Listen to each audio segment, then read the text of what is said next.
प्रभू येशूच्या नावामध्ये सर्वांना सलाम. आजच्या मननासाठी आपण यशायाच्या पुस्तकातून यशायाचा 58 अध्याय वचन 6 आणि 7 बघूया. दुष्टतेच्या बेड्या तोडाव्या, जुवाच्या दोऱ्या सोडाव्या, जाचलेल्यास मुक्त करावे, सगळे जोखड मोडावे. हाच मला पसंत असा उपास नव्हे काय. तू आपले अन्न भुकेल्यास वाटावे, तू लाचारास व निराश्रितांस आपल्या घरी न्यावे. उघडा दृष्टीस पडल्यास त्यास वस्त्र द्यावे, तू आपल्या बांधवाला तोंड लपवू नये. हाच तो उपवास नव्हे काय. आमेन. प्रियांनो, खरा उपवास म्हणजे काय ते आपण बघणार आहोत.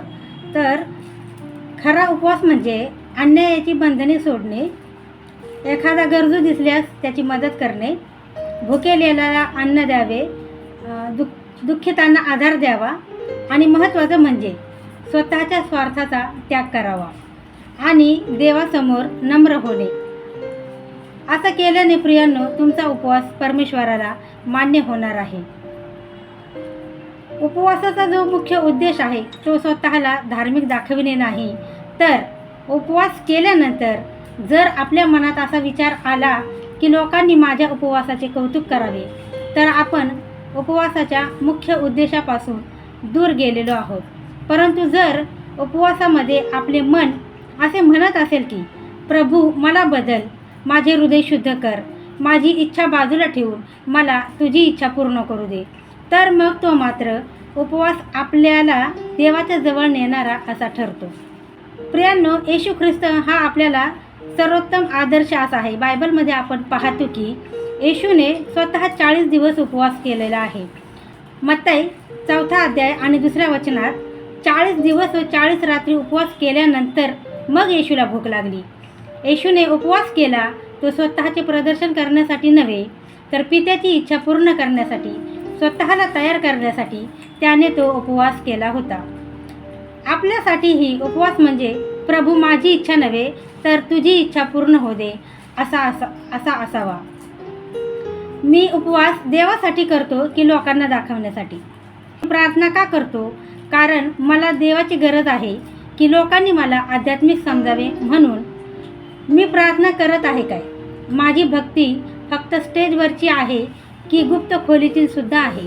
प्रियांनो, तुम्ही स्टेजवरच नाही, चर्चमध्येच नाही किंवा इतर ठिकाणी नाही, तर गुप्त खोलीमध्ये सुद्धा तुम्ही जी प्रार्थना करता, उपवास प्रार्थना करता, तर ती परमेश्वराला मान्य होते.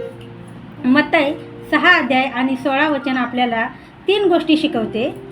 त्यातली एक म्हणजे उपवास करा पण दिखावा करू नका, आणि दुसरी जी आहे ती देवाला बाह्य रूपापेक्षा अंतःकरण महत्त्वाचे आहे, आणि तिसरं जे आहे ते माणसाकडून मिळणाऱ्या कौतुकापेक्षा देवाकडून मिळणारे प्रतिफळ श्रेष्ठ आहे.